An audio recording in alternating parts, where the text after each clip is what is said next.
Our political editor Chris Uhlmann is at Parliament House. So Chris, this is all about language and the standard of measure for deciding if someone has been racially vilified. Just talk us through what the Prime Minister is trying to achieve through this.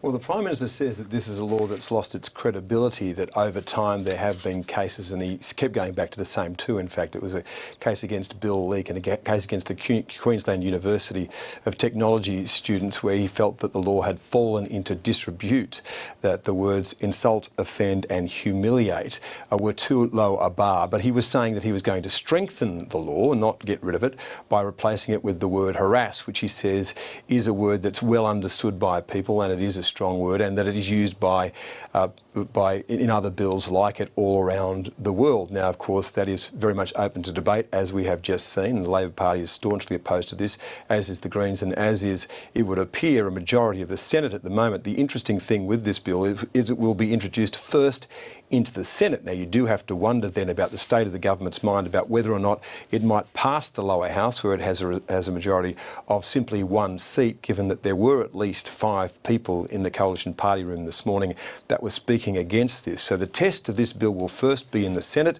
Should it pass there, and that's a high hurdle for it to get over, then it will go to the lower house. I'm joined in the studio now by 2 gentlemen who have been arguing this case uphill and down Dale for quite some time now. That's Tim Wilson, member for Goldstein from the Liberal Party, and Graham Perrett, who is Deputy Chair of the Joint Committee on Human Rights, which examined this bill in great detail, or at least the thought that there might be changes to it. I'll go to you first, Tim Wilson. Why on earth should anybody else in the country, except a small section of the Liberal Party, care about changing this law at all? What's your best case? Well, the best case is that, firstly, this proposal seeks to strengthen the law and clarify the law, because in its current form, it creates a subjective test which doesn't give people clarity about what they can say or what they cannot say. This establishes a test that protects every Australian and treats everybody equally before the law, and that is what we should be seeking to achieve. You say strengthen the law, but if you're taking these words out, obviously you think they haven't worked. You will allow things that weren't allowed in the past. Surely that follows logically. Well, we'll allow things that weren't allowed to say, and we won't allow students to be caught up in cases dragged before the Human Rights Commission and the Federal Court simply for expressing an opinion about a university policy. If the government is going to come down and clamp down on behaviour, it needs to focus on harassing behaviour and protect people from racial harassment, which is what the 3 inquiries that preceded the introduction of this law originally said the government should do, and Labor ignored it. Graham Perrett, what is wrong with changing those 3 words for the word harass, something that's well understood, particularly in the case of sexual harassment, and why would you have a law that's based on the state of mind of the person who's offended? Look, bad cases do not make good law. QUT, that the Prime Minister clung to like a drowning man with a piece of straw, is not indicative of the general Human Rights Commission process. As Tim Wilson, a former member of that body, would know very well. I would contest exactly what you just said. You'll let you talk among yourselves in a moment. Well, let's hear Graham's best case. So the Human Rights Commission has made, of the 22 recommendations that the members of the Liberal Party on that majority-led committee by the Liberal Party agreed, there should be some changes to the process that would deal with some of the QUT concerns. Now, most of the recommendations, in fact, are about that, changing that process. But as Tim said, if Tim says he's going to raise the bar, so obviously he's giving a message to the people that have been lobbying time after time for changing this law, that they will now be able to do more things in terms of creating abuse. That's what Tim is saying. Now, he keeps saying he's strengthening it. Unpack those words. Unpack those words. Repeating a lie does not make it a truth. Well, and this is exactly the point. When people say things that are falsehoods, exactly as Graham says, unfortunately it scares the community. It should not be lawful to harass somebody, but we should be able to discuss difficult and challenging ideas, like when ethnic communities deride other minority groups. We should be free to discuss that without having to be censored by the government or dragged before the Human Rights Commission. And that is a fundamental principle of this, our free society, to make sure everybody is treated equally before the law. We protect people from harassment, but we also preserve the freedom to discuss difficult and challenging ideas. There's signs and symbols when a government changes a law, Chris, as you well know.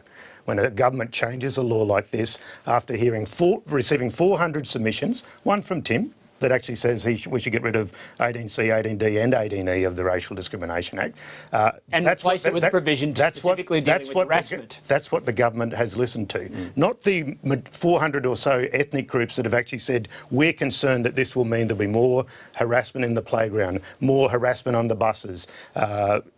For three white fellows to be sitting around having this conversation, that's sorry, can I just interrupt that? That's a tedious argument too. I want to say in terms of the fact that it's a conversation that we are surely allowed to have.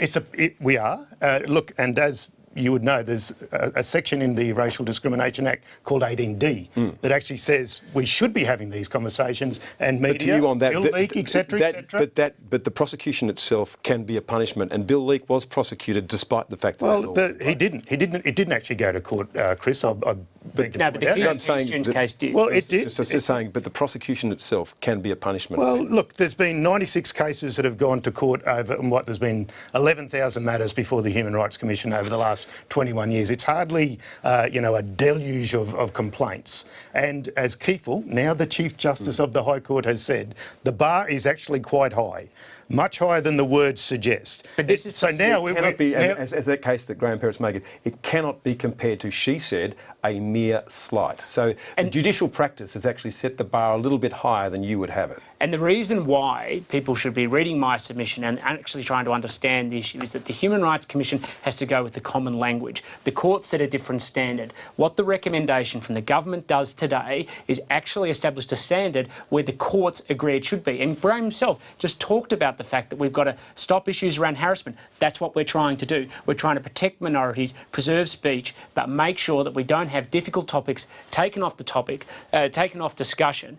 Just like when ethnic communities seek to deride other minority groups, we should be free to openly debate those issues. So I just want to read something from the Attorney General's own department, evidence that they gave. And this is, he makes the point, in my experience, any time you change a judicially well understood set of terms, you will create an incentive for people to then relitigate those matters, because no matter how well the drafters do their job, there will always be questions as to have they managed in trying to change words or codify or whatever to actually still capture the right. And that's precisely why we want the So we've actually created more red tape, more uncertainty, more jobs for lawyers. This is precisely why we went the Liberal Party doing this. Is why we went with the test of harassment. Harassment is not some sort of new idea. It has been well established in legal precedent over long periods of time, and it goes back to what the three original inquiries said we should focus on. The Royal Commission on Aboriginal Deaths in Custody said we should deal with harassment. The Multiculturalism and Law report also said let's focus on the harassment, as well as the National Inquiry into Racist Violence said we should focus around the terms of harassment.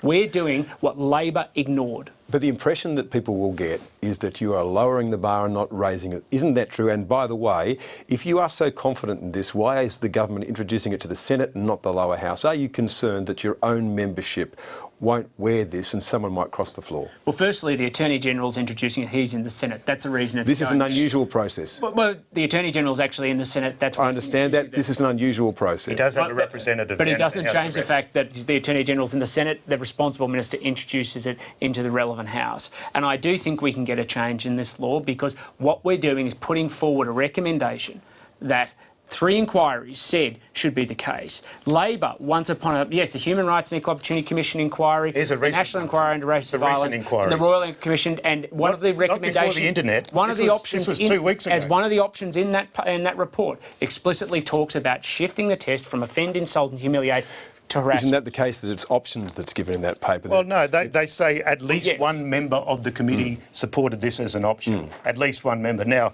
Tim was in the IPA previously, James Patterson was in the IPA. That's the one he's clinging to. What about the other recommendations where they say that there should not be a change? What about that? What about the...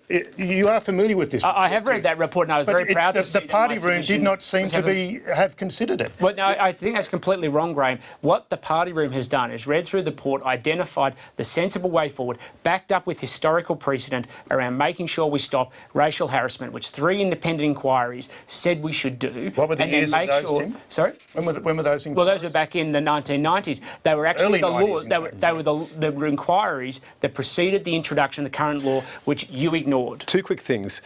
Is it necessarily, ipso facto, the case that someone that argues for a change in this law is a racist? No, definitely not. Definitely not. There are free. Yeah. Chris, I'm very familiar with people who are very passionate about free speech. I am passionate about free speech. In fact, I'm hoping Tim can track me down one of those I support free speech posters that many people have. I'll put that in my window because I do support And concession out of Graham, concession out of you, isn't this a terrible look that this law is coming forward on Harmony Day? And do you also accept the fact that some people in the ethnic community will see this as a licence to attack them? Well, firstly, Harmony Day is a day. Is that not a reasonable position for them to hold? I'm answering your question, Chris. Yeah. Harmony Day is a day when everybody should be. We should recognise and respect everybody, and recognise that our Just common humanity. No, all year round. A reminder: our common humanity and the law needs to treat everybody equally, and that's what the proposal we have on the table does today. Will some people in ethnic communities raise questions? They should ask questions. We want to address them and expose the fraudulence of many of the arguments put before by Mr. Perrett and others. All right. Well, Ros, as you can see, the passions run high on this. This is not the last that we'll be hearing of this debate. It may well live and die in the Senate. I'd like to thank very much Tim Wilson for coming along. Pleasure. And Graham Perrett for the passionate yet decent way in which they conducted that debate, Ros. Chris, thanks to you for acting as a referee there.